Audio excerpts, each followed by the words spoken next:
South Carolina has gone through a storm of historic proportions. We have been telling you about the record rainfall for parts of South Carolina, paralyzing cities in the Low Country and the Midlands. 10 people have died since the rain started last week. According to the National Weather Service, Sunday was the wettest day in Columbia's history. The city is warning everyone to boil water before using it for drinking or cooking. Our team coverage of this devastating flooding continues tonight with crews in the hardest hit areas from the upstate to Columbia. First, we're going to start with the conditions right now and what's ahead. Chief Meteorologist Christy Henderson is looking at the upstate waterways for us tonight. Christy. All right, Amy, some of those levels are still on the higher side. In fact, a moderate flooding still reported in the Saluda River near Chappelle's down into Greenwood County. And that's about the area that we're looking at more rain moving in. All of this pushing in from the northeast. Union County has seen showers on the increase, raining again in Lawrence. Showers also in the northern part of Greenwood County and back into Abbeville County. Now, a lot of this is going to try to fade away, but it may take until later this evening. Shouldn't make any northward progress. It should slide out to the east. Right now, we mainly have 70s with a lot of folks getting into sunshine, and I'll talk more about some changes on the way coming up in just a few minutes. Well, Christy, thank you. The historic flooding in South Carolina this weekend washed out roads and bridges and left many homes and cars underwater. Led to dozens of water rescues in the Columbia and Charleston areas. 7 on your sides. Tracy Early showed you some of the powerful video from the last 48 hours. Her face says it all, relief and disbelief as this mother and her baby are pulled to safety in a helicopter. The Coast Guard had to rescue them from their home near Charleston. Down below, flooding, reaching the rooftops after 14 to 24 inches of rain fell in just 48 hours. We haven't seen this level of rain in the Low Country in 1,000 years. That's how big this is. Governor Haley urged people to stay home and off the roads. Yep, he just made a mistake. There he goes. But some tried their luck anyway. This pickup truck washed away. The driver had to climb into the truck bed and rescuers swam to him, then pulled him to safety. This picture shows the power behind the floodwaters as it takes chunks out of roads, stranding cars in its wake. And this is what flooding did to a cemetery in Charleston. These pictures show caskets now above ground, floating in the floodwaters. The deluge also proved to be too much for many dams. This one, holding back a lake in the Columbia area, gave way, sending rushing water downstream. Elsewhere, many neighborhoods look more like lakes as this man tries to make his way through walking in it. Boats are now the only safe way to get around. In the upstate, Greenwood County seemed to be hit the hardest. We caught the driver of this truck going through a flooded neighborhood road. The truck makes it barely. For folks who weren't as lucky, these pictures and videos will be hard to forget. Tracy Early, 7 on your side. Just amazing.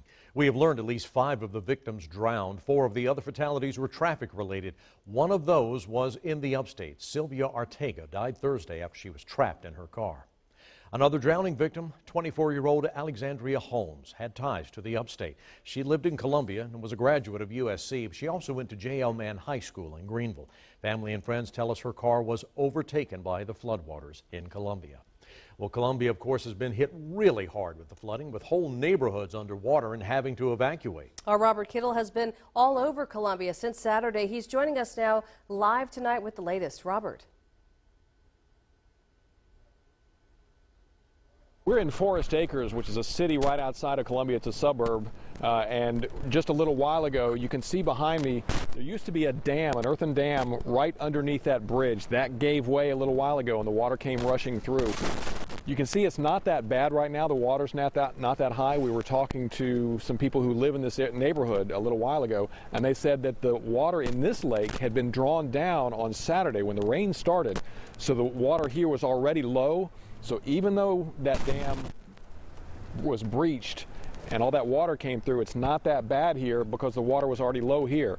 Now, we were talking to some sheriff's deputies a little while ago, and they said they're worried about another dam farther upstream that might go. They're expecting it to go any time, and if so, then even more water will come through here. So the city of Forest Acres is calling for a voluntary evacuation for people in this part of the neighborhood who live downstream from this dam. But right now, a lot of those people have already left, or if they haven't, they're not worried about it because, as I said, the water here is already low. But that's what's going on here in Columbia. Now back to you. All right, Robert Kittle, thank you. The floodwaters also threatened the water supply for hundreds of thousands of people in Columbia. Officials warn it could be days before safe drinking water is available because of so many water main breaks. There will be no classes at the University of South Carolina tomorrow for the second straight day. Many dorms at USC are without reliable running water due to the catastrophic flooding. Students on campus are using portable toilets outside their buildings because the plumbing can't work with the low water pressure. They brought in bottled water this morning and are giving 3 bottles to each on-campus student. In the upstate, Greenwood County was hit the hardest, and now some neighbors say they've got a lot of cleanup to do. 7 on your sides, Christine Scarpelli is live in Greenwood tonight to show you some of that damage. Christine. That's right, yeah. That's right, yeah. Here in Greenwood, we're on Mathis Road and near the Mathis Road area. We've really been here for 2 days covering this area. You can see, obviously, the road completely gone in that area. The road very washed out there. But I got to tell you, a lot of roads here in Greenwood County don't look like that, but they still have these signs, these road closed signs. So SCDOT wants people to know just because you don't see damage like that doesn't mean you should drive through those roads, because damage like that can happen on a lot of these roads because of all the flood water. And because of that flooding, there's a lot of damage. We spoke to a lot of people here in Greenwood County that are now trying to dig themselves out. Many neighbors in Greenwood woke up Sunday morning with damage from heavy rain. Some had more than others, but everyone had the same reaction. Shock. The Lark family saw water higher than 3 feet at their home in the Wilson Creek neighborhood. The flood water covered their truck, ruined the inside of their home, washed their shed away, and took their dog's life. Normally he would crawl out, but he didn't. He got trapped in there, and so he passed away. Wow. Mike McDonald lives in the Rock Creek neighborhood. He and his neighbors saw about 3 feet of flooding Sunday morning. McDonald is helping his neighbors clean up fallen tree limbs. We were there Sunday when his neighborhood was impassable. We had a lady at the end of the road that needed to get some professional services and with no way to get out of here. Greenwood emergency officials are asking people who live here to watch for closed roads and, as always, never drive through standing water. The Lark family says while the water may have disappeared, the damage won't go away as soon. And basically that's when. So we talked to a lot of people in Greenwood. You saw many of them in that story. They're wondering, how do we get help if we have damage? You know, we heard the announcement that there could be financial aid coming. Well, we talked to Greenwood emergency officials. They are sending assessors out to those damaged areas. They're going out today, and they will be out the next few days to look at areas, but they're not out there to fix your damage. So that's definitely something to remember. We're going to have more coming up for you at 5:30 and then again at 6. For now, live from Greenwood, Christine Scarpelli, 7 on your side. Thank you, Christine. And here's important information if you have storm damage. Before you repair the damage yourself, take pictures and report the damage to your insurance company. You should not rely on assessors from the county to fix a leaky roof or flooded floor. After all the flood damage that we've been showing you tonight, you may think about protecting your property a little bit more. Flood insurance is not always included.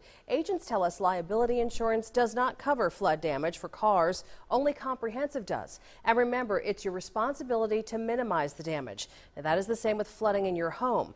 We're told that every claim could affect your rate, and with some companies, even a call can spark a claim that you hadn't intended to file. Agents say make sure you have significant damage before you make that call. There are a couple of things that you really need to know if your car has some flooding damage.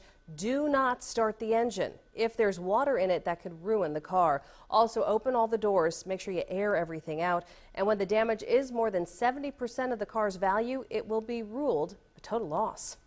The rain is over here in the upstate for the most part. Roads are starting to dry out, but that does not mean we won't see problems on the roads and the bridges over the next few days. Mike Manzoni is in Spartanburg County live tonight with information you really need to know. Mike. Well, Amy, we're at the edge of a creek here just off of Highway 221. You can see behind me the water in this creek flows right underneath part of the road, and emergency crews tell me that it's areas like this that are prone to sinkholes, especially after days of heavy rain. We saw a lot of roads shut down after floodwaters just made them too dangerous to drive. Near a bridge, we saw water get so high that it made the underpass virtually disappear. And drivers brave enough to try to push through it found it difficult. Some even ended up underwater. Emergency crews say when streets fill with water, the soil underneath can erode and cause sinkholes like the massive one that opened up in Spartanburg County last week and swallowed a pickup truck. It's scary. I usually try not to go on that side of the road. And there are times when Some of the bridges down there don't look too steady.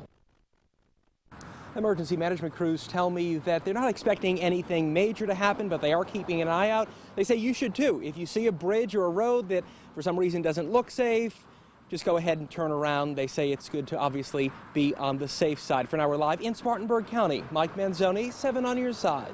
All right, Mike, thank you. Coming up in about 30 minutes, Mike will have a closer look at the impact this wet weather is having on the roads and how DOT officials are keeping a close eye on possible problem spots. Our coverage is continuing right now online. You can find video and pictures from all over the state of the devastating flooding. Also, we have a link for you to donate to the victims on WSPA.com. And remember, you can be ready with our new improved 24/7 weather app. See street level forecasts and closings. Also, we'll send you out alerts when severe weather happens in your area. It's a free download in your app store.